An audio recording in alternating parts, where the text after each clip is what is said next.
হরে কৃষ্ণ। আজকে আমি আপনাদের পড়ে শোনাব নবম অধ্যায়, গীতার নবম অধ্যায়, রাজগুহ্য যোগ। তো আপনারা শুনুন।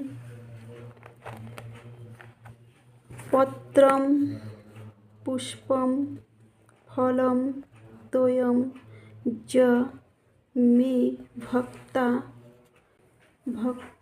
প্রভুত্তম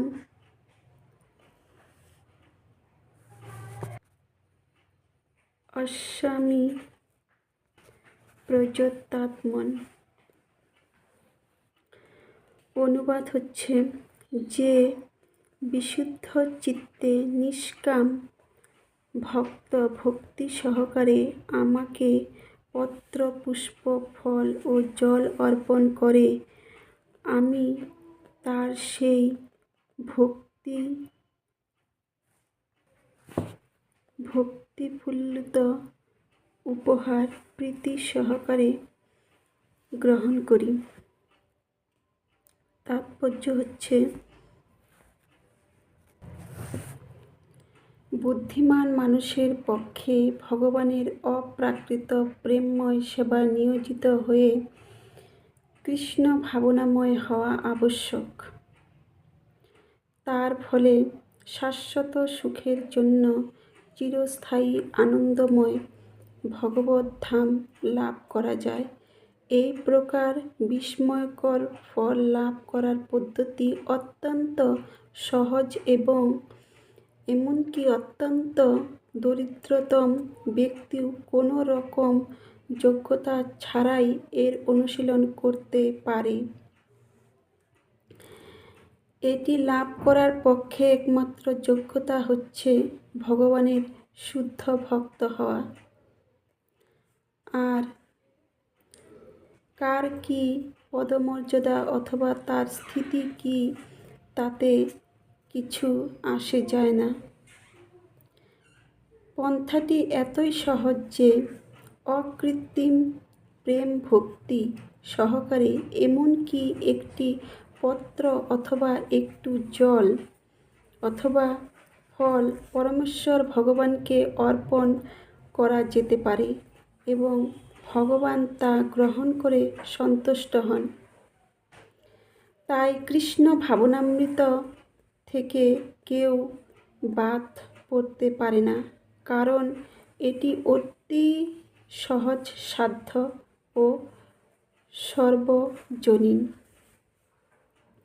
অত্যন্ত এই সরল পন্থার দ্বারা সচ্চিদানন্দময় জীবনের পরম পূর্ণতা লাভ করতে এমন কোনো মূঢ় আছে যে সে কৃষ্ণ ভাবনামৃত লাভ করতে চায় না? কৃষ্ণ কেবল ভক্তি চান, ভক্তের ভক্তিটুকু চান, অন্য কিছুই না, অন্য কিছুই চায় না। শুধু কি চায়? ভক্তিটুকু চায়। কৃষ্ণ তার শুদ্ধ ভক্ত থেকে এমনকি একটি পত্র গ্রহণ করেন না। তিনি অভক্তের কাছ থেকে কোনো রকম নৈবেদ্য গ্রহণ করেন না। তিনি অভক্তের কাছ থেকে নৈবেদ্যটুকু গ্রহণ করেন না। তার কারো কাছ থেকে কোনো কিছুর প্রয়োজন নেই। তার কারো কাছ থেকেই কোনো কিছুর নেওয়ার প্রয়োজন নেই, কারণ তিনি হচ্ছেন স্বয়ং সম্পূর্ণা। মানে তার কাছে সব কিছু আছে, আর সেই আমাদের সব কিছু দিচ্ছে। এমনকি তার পূজার জন্য যে জল, ফুল, পাতা, তুলসী পাতা, সেটাও সে আমাদের দিচ্ছে। সেটা কিন্তু আমরা নিজে তৈরি করিনি, ভগবানই আমাদের দিচ্ছে, আর তাকে সেটা আমরা দিচ্ছি। সেটাও আমরা কেউ দিতে পারি না। সেটাই এখানে ভগবান বলছে। কিন্তু তবুও প্রীতি ও ভালোবাসার বিনিময়ে তিনি তার ভক্তের নৈবেদ্য গ্রহণ করেন। তার প্রীতি ও ভালোবাসা দিয়ে সে ভক্তের নৈবেদ্য গ্রহণ করেন। কৃষ্ণ ভাবনায় বিকাশ সাধন করাই হচ্ছে জীবনের পরম সিদ্ধি। আর কৃষ্ণ ভাবনায় উন্নত হওয়াই হচ্ছে জীবনের লক্ষ্য। কেউ কেউ ভাবে জীবনের লক্ষ্য শুধু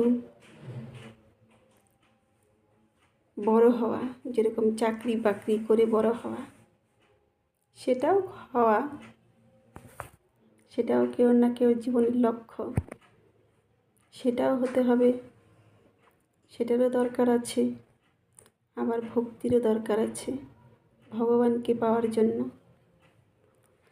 কৃষ্ণের সান্নিধ্য লাভ করার একমাত্র উপায় যে ভক্তি, সেই কথাটি জোর দিয়ে ঘোষণা করবার জন্য ভক্তি শব্দটি এই শ্লোকে 2 বার উল্লেখ করা হয়েছে।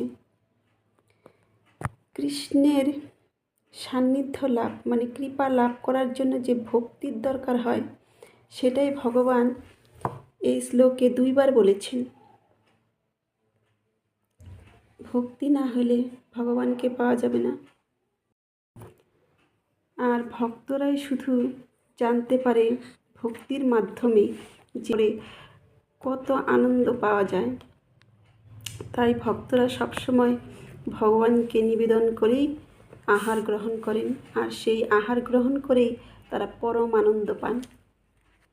তাই আজকের পাঠ এটুকুই।